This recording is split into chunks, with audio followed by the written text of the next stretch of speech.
I'm Charlotte Thun-Hohenstein, and you're watching BreakThru News on BTR Today. On today's show, sports and pop culture website Grantland is reeling from a story that outed a trans woman without her permission shortly after her suicide. Joining us to discuss this are the hosts of BTR's Radio Dispatch, John and Molly Knefel, plus more headlines both on and off BreakThruRadio.com with highlights in music discovery. You're watching BreakThru News. You're watching BreakThru News. Hello everyone, and thanks for tuning in. I'm Charlotte Thun-Hohenstein, and this is BreakThru News, an independent news show for the free-thinking web. We bring you a range of voices on the issues that today's generation is thinking about. But first, it's David and Goliath week on BreakThruRadio.com. Click on the site today to find out more about this. And a Change.org petition started by supporters of 285 Kent, a Brooklyn DIY venue and a hotbed of independent culture who shut their doors earlier this month. Also on our News and Talk podcast this week, renowned best-selling author and thinker Malcolm Gladwell is on the phone with Third Eye Weekly's Matthew DeMello, taking questions about his latest book, David and Goliath, that calls into question the assumptions we draw about underdogs and overlords. Plus, you can catch John and Molly Knefel on the Radio Dispatch podcast throughout this week, talking about Richard Sherman's nickname among the sports press, as well as race and hip-hop at the Grammys. But for our discussion on ethical journalism at Grantland, let's turn to our guests for our first segment. Welcome everyone to the debate. So on January 15th, sports and pop culture website Grantland published a feature story called Dr. V's Magical Putter. Inspired by an infomercial for a golf club, Grantland writer Caleb Hannon traced the product's origin to a certain Dr. S.A. Ann Vanderbilt, known to friends as Dr. V. In the process of reporting this story, Hannon and Grantland published the fact that Vanderbilt was a transgender woman shortly after she took her own life, without having ever secured her consent to do so.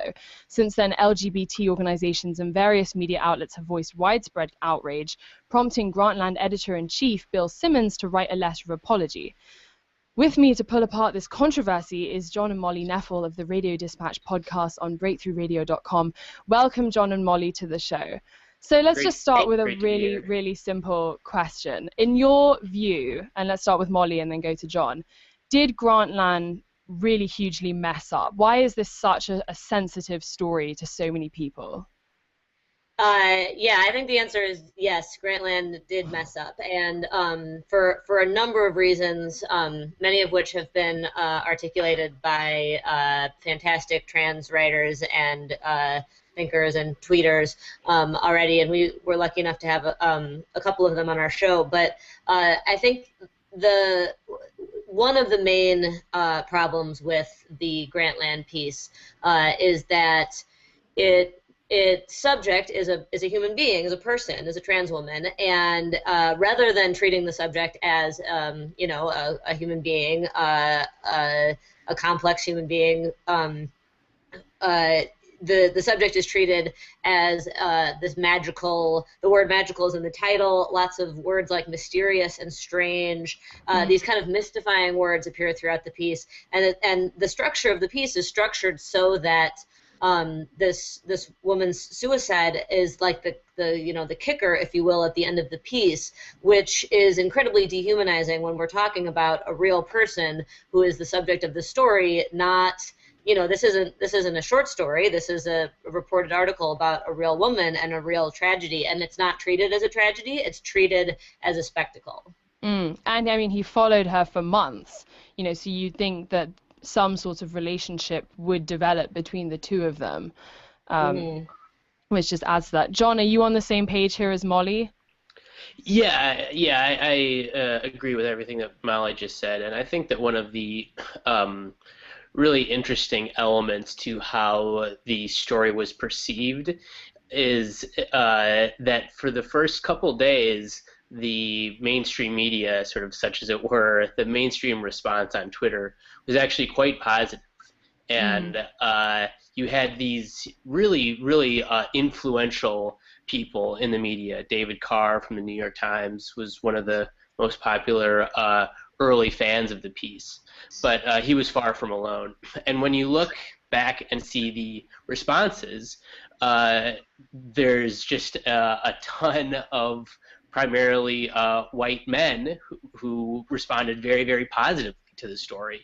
And it was only when it started getting passed around and picked up amongst trans activists and allies that the backlash really began. And I think that it goes to show the power of online organizing and the necessity. Some people say that the necessity was that this showed was to have that you need to have diversity at the top of media outlets. And I think that that's certainly true. But I think that it also shows the power of people to organize when they're not systemically left out of conversations, and that's something that Twitter allows for. And I think that what we saw in terms of the backlash to this piece was really fantastic. And I don't think that really in a pre-Twitter world, I'm not sure that Grantland would have been forced to apologize. And even more importantly, I think that a lot of people would not have been forced to reevaluate their previous assumptions about how it's appropriate or not appropriate to talk about trans identity. Mm. And just for anyone who doesn't know watching this, transgender specifically refers to someone whose gender identity does not match their biological sex, regardless of whether or not they're going through a transition or not. But so John, let's just stay with you. So how important do you think the transgender element of this story is? Because isn't there a case to be made that, I mean, it's probably quite a weak case, but you could make the case that on one level it is a story about just finding out that someone's identity in some way is completely different to what you originally thought, or is that totally inadequate? Why is the transgender element here so specifically important? Right. Well, that's a case that many people did make, especially initially. They said that this is defending the piece. They said, look, this is a story about fraud, which is why Dr. V's trans identity was fair game, which goes to show the deep and unexamined bigotry that goes to so much transphobia, because trans people are often thought of in popular culture as frauds. They're masquerading as something they're not. That's something that you hear in trans panic defenses in court. People who have murdered trans women and said that basically that they were defrauded. And so when when cultural critics, when media critics, and just sort of writers in general reinforce that definition, that assumption about trans identity, it really has incredibly negative results on trans people. And so I think that's first and foremost. And I also think that it's important to remember that the sort of standards of journalism, as such that they exist, were created primarily from a history of white, straight, cis reporting. And that's not to denigrate the history of journalism. I think that it's a wonderful trade and it's a wonderful practice. But as a craft, it wasn't created by people who, by definition, had to withhold part of their identity. It wasn't created by black people in the South who were passing as white. It wasn't created by gay men in the 90s who withheld their HIV status. And so because we have this tradition wherein journalism has primarily been produced by people who don't have to hide who they are because society tells them that they're bad, there's not really a history of dealing with these kinds of very sensitive issues. And I think that we're starting to get to that point now, and I think that that's only for the best. And clinging to any sort of romanticized, antiquated idea of journalism needs to take that history into account. That's very interesting. And obviously at the crux of this whole controversy was the fact that Hannon outed Dr. V. And in several different ways, it turns out, and he mentions this in the article, that he outed her to one of her investors while she was still alive, which I think everybody can agree without reservation was wholly inappropriate. And then the fact that in publishing this article after she committed suicide, he outed her to the public. What are the moral implications of outing someone, Molly? And is there a difference between outing them, before they have passed on or after? Does that make a difference, or is it just absolutely unacceptable across the board? I think that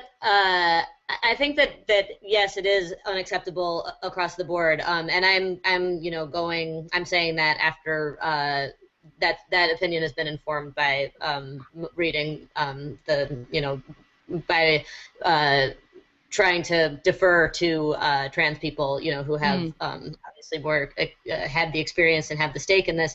And I think it's unacceptable for a number of reasons. But I mean, one of which is that trans people can get killed when they're outed, and have been killed. And this is, I mean, homicide rates for trans women, especially trans women of color, are extraordinarily high, and disproportionately high compared to the rest of the population. And so it's an extremely, extremely aggressive and dehumanizing thing to do.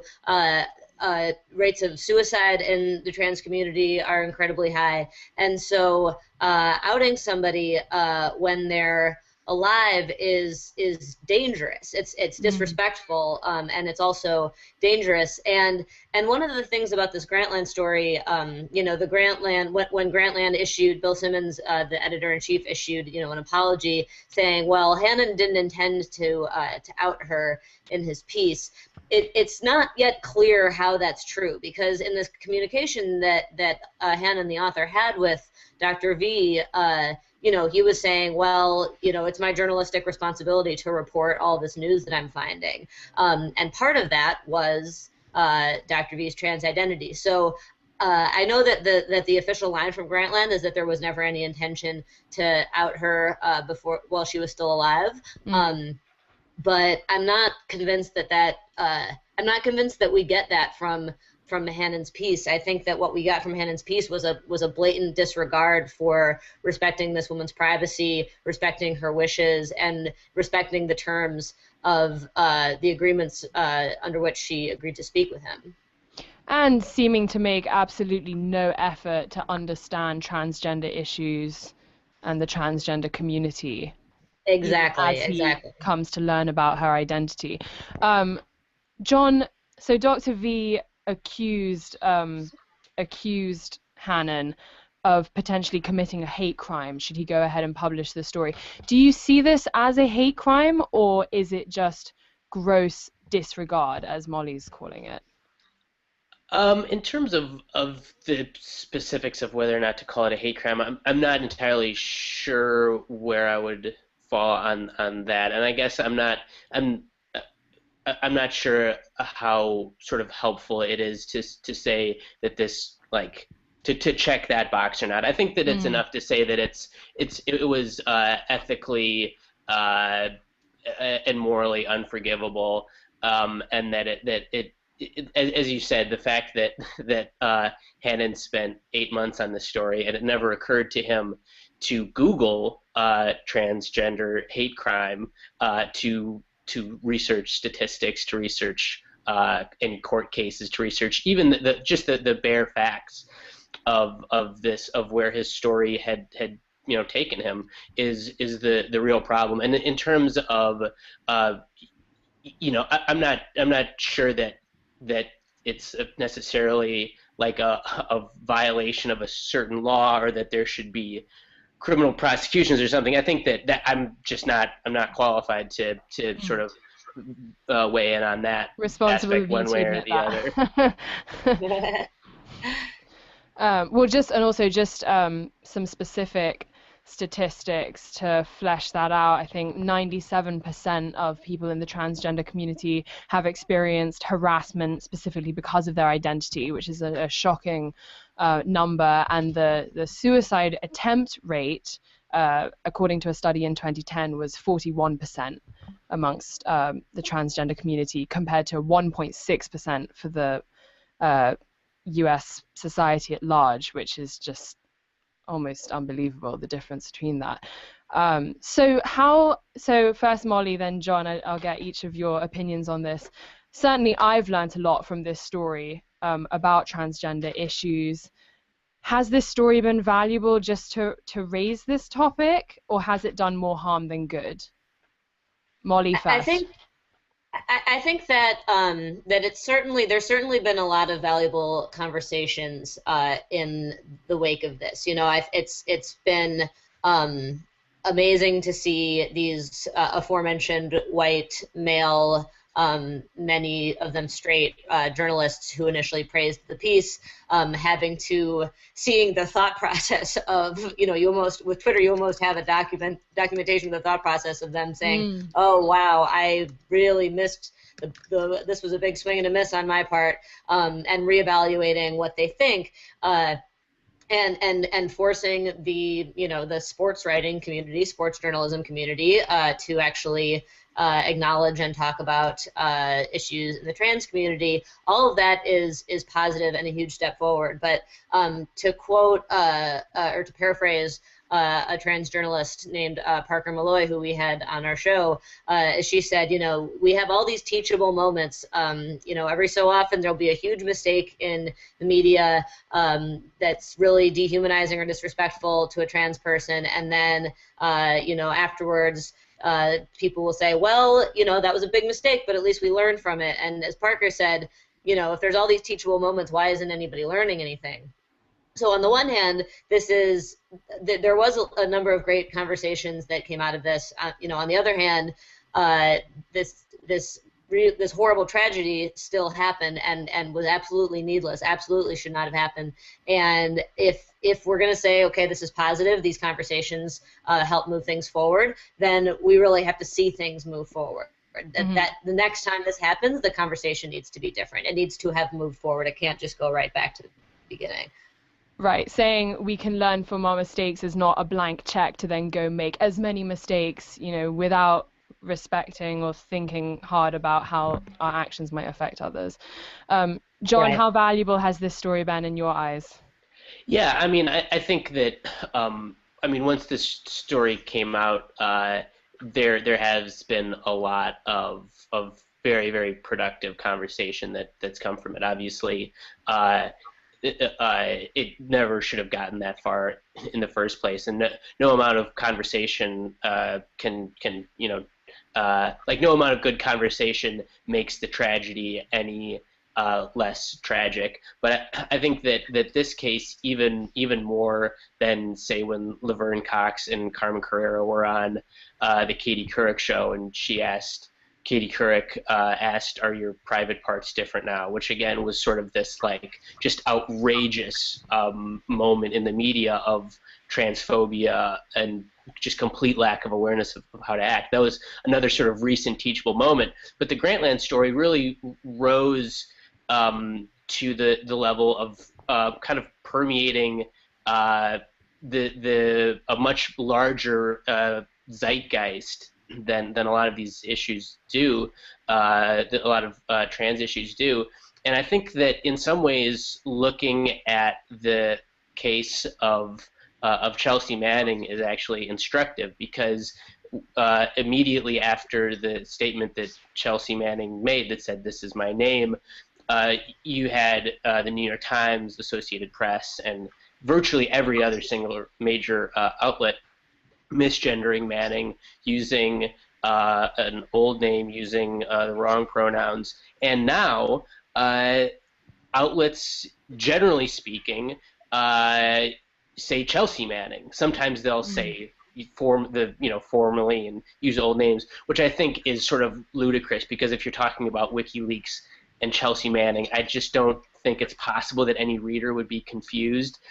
But in general, I think that the discussion around Chelsea Manning, it did actually push this sort of style guide forward, and to the extent that is either a lagging indicator or perhaps a leading indicator of how people are thinking. I have no idea which side it's on, but I do think that is a small sign of progress that maybe is a small sign that we can be hopeful about. Well, thank you, John and Molly, for your thoughts so far. We're going to take a quick break and turn to our latest live studio session with Tankard. We'll be back in a moment. Thank you. If I'm laying this map out for you, could you make sure to fold it upright? 'Cause I make it so obvious for you. Don't let the creases come between the lines. We were standing there, the both of us alone. We were speaking slow, my breathing shallow. And we were lying there and I could hardly move. You pulled me closer and I knew I wanted you.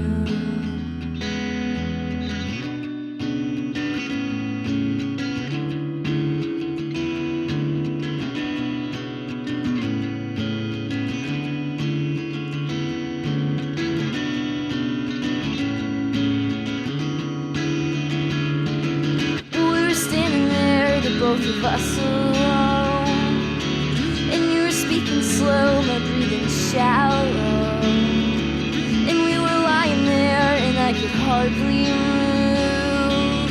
You pulled me closer and I knew I wanted you.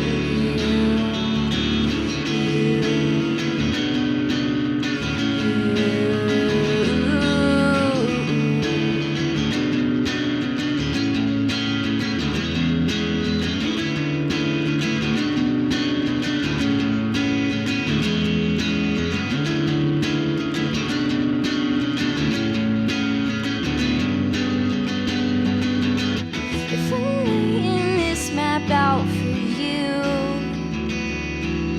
could you make sure to fold it up right? Are you still in Minneapolis? Yeah. Okay. Yep. As long as I'm in now, I'll be living in the Twin Cities. Okay. Didn't you grow up like in California or something, and Maine or something like that? I grew up in California like in early years till I was 9, and then moved to the New England area and lived in Maine and Massachusetts until I was 18. Is it weird living in like a landlocked place now? Minneapolis has really grown on me now that I've moved into the actual city. And I think in the Midwest, Minneapolis is my favorite city. But if I could live anywhere, it would not be there. Okay. Definitely East or West Coast would be where I would live.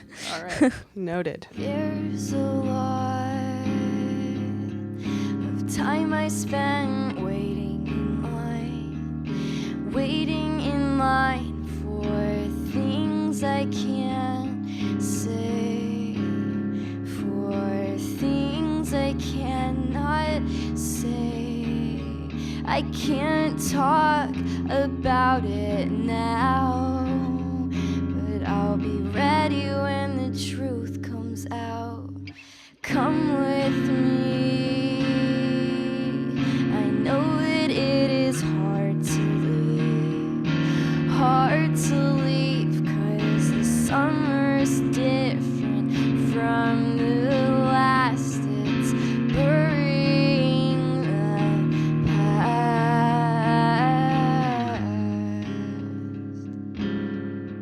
What songs did you choose to play for us today in the studio? I played Creases, Hard to Leave, Radio, In the Night, and The Ring. Okay. Are any of those closer to your heart than others? I guess The Ring is my favorite song on my solo record, and I pushed really hard to make it the first single against a lot of other people's opinions, but I was just so attached to that one song. I wanted it to be what everyone heard first, because I think the guitar parts are really fun, and the lyrics kind of sum up what my life had been from the time I wrote that record and the year and a half before it. And so, yeah, really, The Ring kind of sums up most of what my solo record is about. Covers a lot of ground lyrically. Okay.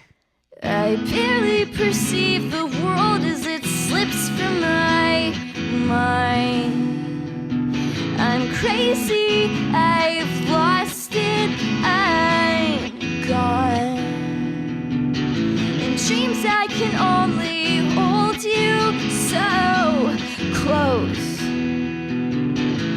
slipped the ring on your finger as I awoke. I'm curious about like what your experience is like, you know, as a solo performer in this tour that's just kicking off versus stuff and now. Like I know it's really different because people can hear every single note and every single chord you're playing, Yeah. or just it's like everyone's staring at you. There's nowhere to hide and stuff. Do you Yeah. like that, or is it kind of crazy? No.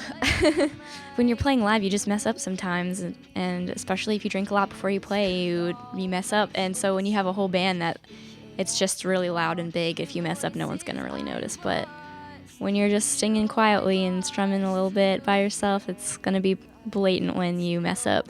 And I don't know, it's really hard to play shows and tour with Tancred because of Now, just it's so busy with Now all the time. And right after this short tour I'm doing now with Tancred, Now was supposed to write for a few months and record. So yeah, this may be it for a while. Okay. These first 5 shows I've ever done. All right, so this is a limited edition Jess Abbott solo work tour. Yeah. Okay.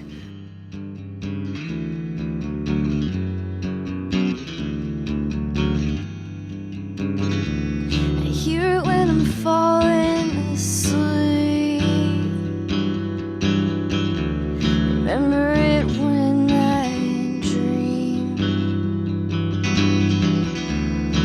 And when I wake up, will I feel weak?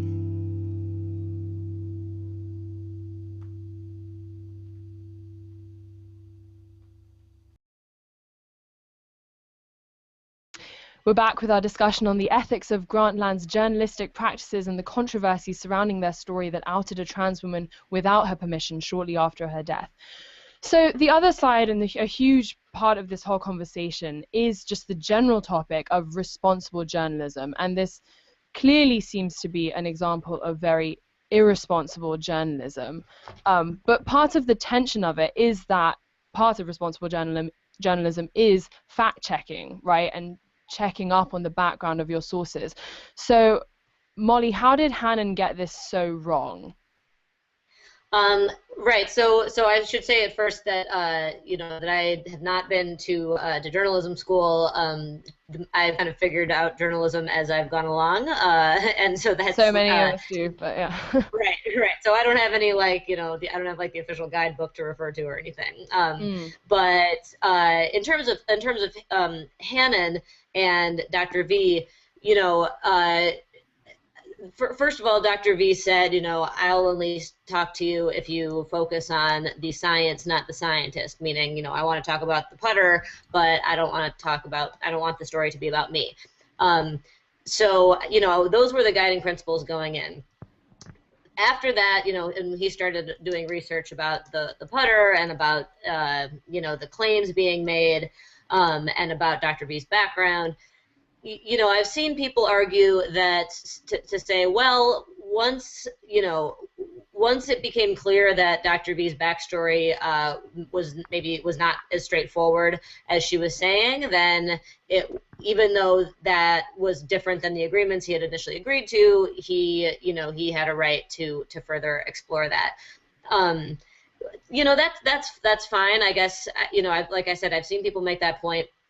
I don't have a huge problem with that. But to go back to what John said earlier, the problem is treating Dr. V's trans status as if it was part of a fraud. Dr. V saying that she went to MIT and she didn't. Fine, that's one thing. Saying she's not a woman is just not true. Trans women are women. So it's not. It was a big. It showed a real lack of knowledge for Hannon to lump that in with his job as a journalist to do fact finding. So, John, you would assert as well that this story could absolutely have been told without any question of the gender conversation? Yeah, absolutely. I think that to the extent that it's worthwhile to spend 8 months looking into the science of a putter and perhaps discrediting the inventor. You could certainly tell that story. I don't find that to be a particularly engaging story. And honestly, my guess is that the editors of Grantland probably wouldn't have either. And so to me, I think that you certainly could have told the story omitting Dr. V's gender. And if you were going to tell the story, then I think ethically you had to. I think the problem is that without what the Grantland story portrays as this mysterious, magical twist, I'm not sure they would have run with it. And so that's where it gets sort of complicated, because I think that it could have, and if you're going to tell it, should have been told differently. But I think that from the sort of editorial standpoint, clearly what drove them was the mystery of the whole thing, and I think that's really, really problematic. I also think that there's sometimes a lack of an analysis of power when we talk about media ethics, about ethics of journalism. I mean, I understand that not everyone is going to be speaking truth to power at all stages of their career. That's absolutely fine. But I think that at least keeping in the back of your mind that the goal of the media should be to to hold the powerful accountable for their actions. And whether you're talking about powerful figures in sports, whether you're talking about powerful defense contractors, powerful politicians, I think that if you keep in mind the fact that your job is, at least should be at its heart, to inform the public about about interesting things that affect their life, you'll be much better off than if you have no analysis of power and of the inherent power that comes from having a platform as sizable as Grantland. Right, you can't divorce journalism from a sense of social responsibility, and if it's not serving somebody, then it's just being some form of entertainment, which in this case is totally inappropriate because it's so insensitive. Right, and if you're going to do stories that are just sort of like good yarns, that's fine. But then at that point, you, I think, have an even higher responsibility, ethical responsibility, to make sure that your good story that serves no public interest isn't going to ruin somebody's life. I mean, that it seems to me that the more sort of trivial, and that sounds like it's a value judgment thing, the more sort of entertainment based your story is, the more it actually is about the twists and the turns and the reveals, and the less it is about the sort of substance. I think that actually the higher bar you should set for yourself to make sure that in the telling of that story, you're not going to ruin people's lives. Molly, what did you make of Bill Simmons' response? So that was the editor-in-chief of Grantland, who wrote quite a lengthy apology and explanation, and essentially took on all the blame, saying, the buck stops at me, and I shouldn't have given the go-ahead for this piece. Was that appropriate in your eyes? Was it enough? Did he deal with it well? I mean, it was good I thought that it was good that Bill Simmons did apologize. I thought the apology fell short in a number of ways. And that the apology betrayed some of the problems even clearer, which, I guess that, again, it's good that he apologized, but within the apology, there was so many more problems illuminated, one of which was that within the apology, and admittedly, Bill Simmons says, we ran this piece in front of so many eyes. We ran it in front of, I think he said, 13 to 15 people. Nobody saw any red flags. And he said, not once did it occur to us to show it to somebody familiar with the transgender community.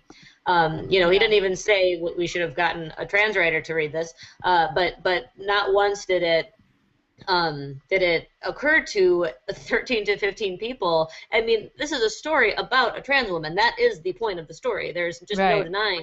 And at no point did anyone say, we should Google trans suicide, we should Google trans women, we should ask somebody who knows a trans person or who is trans. So it really shows what an incredible blind spot not just Simmons, not just Hannon, but all the other people whose eyes saw the piece before it went up had in terms of not seeing the inhumanity of the story. And there's a trans writer in SPN, Christina Carl, who wrote a very thoughtful response to the whole issue, which I thought was really interesting. Well, we're going to have to stop there, but just one more opinion from each of you. Let's start with John. So what do you hope to see come out of all this? Well, what I would like to see come out of this, and this sort of goes to Simmons' apology, one thing that he said repeatedly in the apology is, we failed Caleb Hannon, the writer. I think that he would have been much better off to say, we failed trans people. And I think that in the future, when this happens, as it undoubtedly will, apologies should be direct and sincere and immediate, and they should be apologizing for the right things. I mean, Caleb Hannon, to whatever extent he was failed by Grantland, I think pales in comparison to the larger failure. And then the other part of his apology that I think was very, very illustrative was, he said that he still, even after all of this, doesn't understand how the story could have been told without including her trans identity. So if you're apologizing, know what you're apologizing about. Actually hear the criticism, take it in, understand that you don't know everything, that other people don't exist only to teach you, but that you can learn from them. And I think that it's going to be a slow slog, but ultimately people are going to just have to get better. Otherwise, they're going to keep facing these kind of backlashes. Molly, final thought? Final thought is, I hope that what comes out of this, in addition to all what John said, is that is the idea that that white men are people with perspectives and biases and agendas, and they are not just neutral, invisible reporter man, which is how Hannon was talked about in the apology, just as a curious reporter. And Hannon was a person with his own thoughts and ideas going into this. He didn't recognize that because of the power of whiteness and maleness. It lends you neutrality and objectivity, whereas if you're a trans person, that is a thing that is something that defines you in our society. So I think that moving forward from this, I hope that people who benefit from certain aspects of privilege and power recognize that doesn't make them invisible, objective, neutral, harmless figures, that they too are beings in the world, and they too can bring something to a story that might be negative just because their identity isn't at the forefront. That's only because their identity is privileged. Well, we're going to have to stop there, unfortunately, as we are out of time. But thank you very much, John and Molly, for joining us today. To continue the conversation, share your thoughts with us on Twitter @BreakThru News. We'll be right back in a moment after this quick excerpt from the latest episode of Serious Business on BTRtv featuring Ava Luna. Thank you. Thank you, Ava Luna. This is really exciting for me personally. Is that a bad reflection on me? I'm excited for you. Yeah. One thing I can't stand is like positive reinforcement. Professional recording studio, serious business.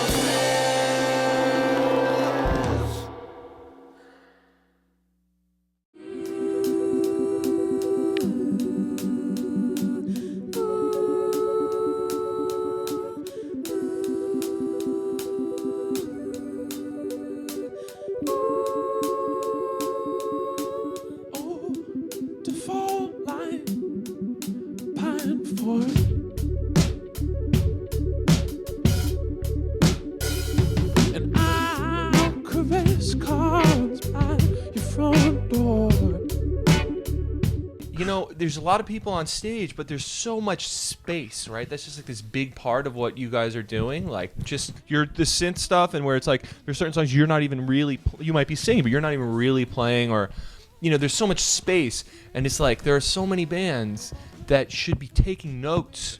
There's like that moment. There's one song where when we do it live, we do like I think it's maybe on the album. There's like a full like 2 seconds of silence in there, which I always use as like a barometer to shut people up at shows. Yeah, it's really it's like really awkward because it like just cuts out and then it waits for 2 seconds. And if you're talking, that's like when you're at a show and you're like, man, these guys really suck, and then the word suck just comes out. So,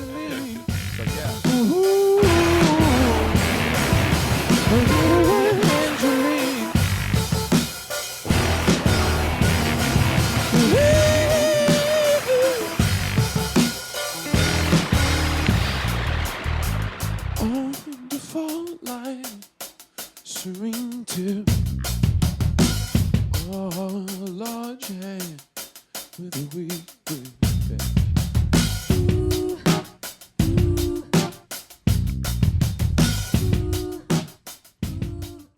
Felicia's dad is like a mega engineer of the century, bro. Oh, nice. He like has a studio in Miami and like just did the like Justin Timberlake album and shit. Wow. And I don't know. So he basically like is gonna let us. Jimmy Douglas? Yeah. Is that your dad? I have his tape machine. I'm not kidding. That's his tape machine. I bought my tape machine from somebody who bought it from your dad. That's so crazy. You got to tell your dad that I have his tape machine, will you? It's amazing. That's so cool. Oh yeah, we slept at, I don't know if this is annoying, but I'm sorry, Felicia, but we like slept at, her parents are moving right now on the Upper East Side. Yeah. And I slept next to a box that was just labeled Grammys. Like a moving box. And Ethan slept under a genuine platinum record. Oh my god. I hope I'm not making you The box labeled Grammys is incredible. Yeah, it was really funny.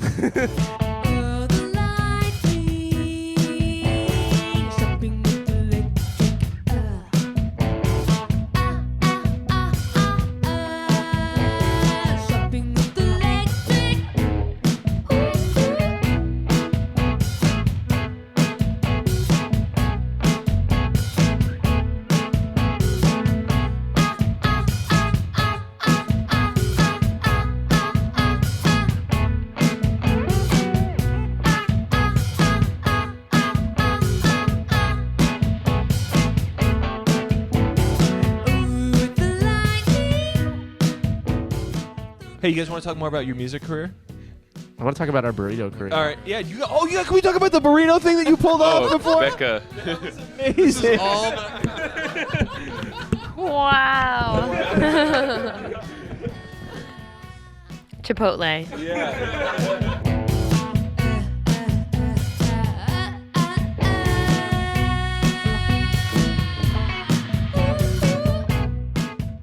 We went on tour. We were on tour for the last 2 weeks, and this 17-year-old kid that booked us a show at a smoothie joint, he told us this, what seemed to be an urban legend, that some Chipotles, if you call in advance and ask to speak with the manager, and tell them that you're a touring band, that they'll give you free burritos. Not that we're on tour anymore, but we did drive here. Yeah. I was actually getting nervous because I don't like getting in trouble, that the manager would be like really clever and like Google the name of our band and learn that we're actually from New York and know that we couldn't possibly still be on tour and then refuse us the free burritos. But he said no, because they only give donations to charity. And I said, well, what about starving musicians? And he was like, but what am I gonna write on the slip of paper? and he's like, but I could give you a buy one, get one free.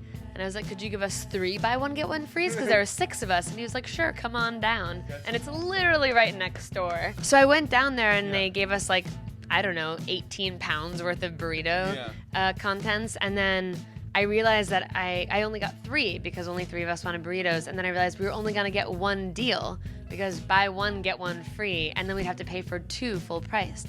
And I was realizing my error and watching like the numbers go up and up on the register and just like regretting the whole thing.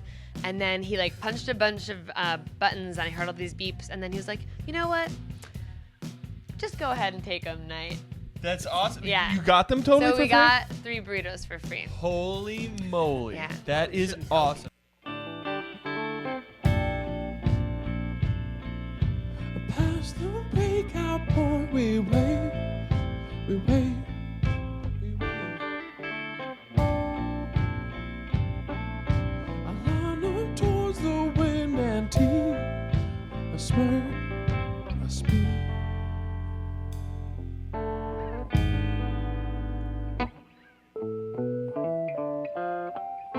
And you, oh little child. And you, just a little child. But I need a man.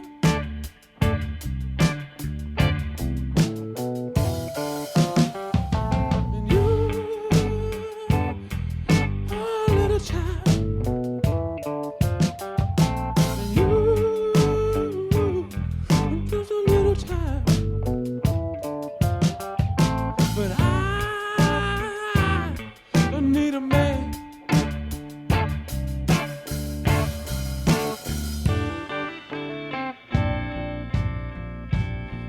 I don't boast of my collection. Yeah.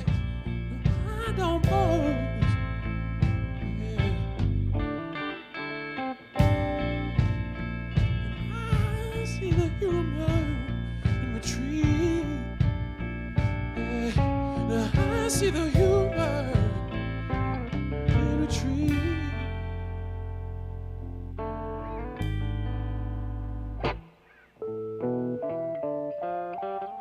When you, oh little child, for you, I'm just a little child. Yeah. But I need a man.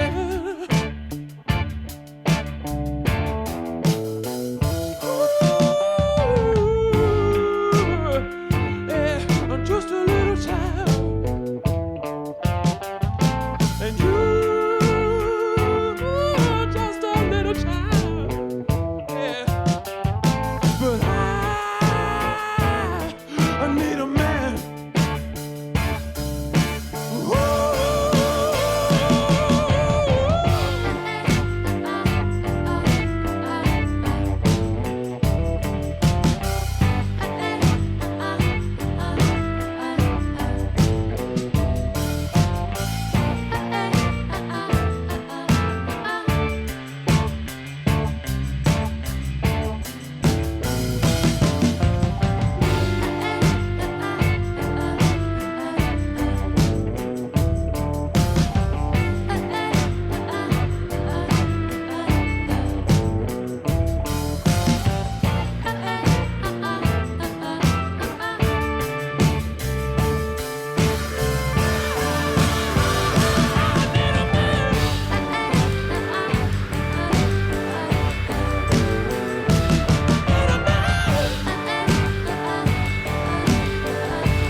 Did I tell you guys I went to a bris today? Really? This is my Were you bris DeMello? outfit. Yeah.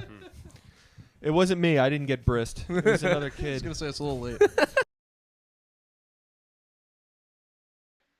Thank you everyone for joining me today. Be sure to check out BreakThruRadio.com through the weekend for our continued coverage on David and Goliath Week, including stories such as how American farmers are taking on the biotech industry, and a look back at the campy glory of the ultra-Christian 1960s claymation show, Davy and Goliath. That's it for what's breaking through the news today. Tell us what's breaking through your world on Twitter at BreakThru News. I'm Charlotte Thun-Hohenstein, and thank you for joining us. You're watching BreakThru News.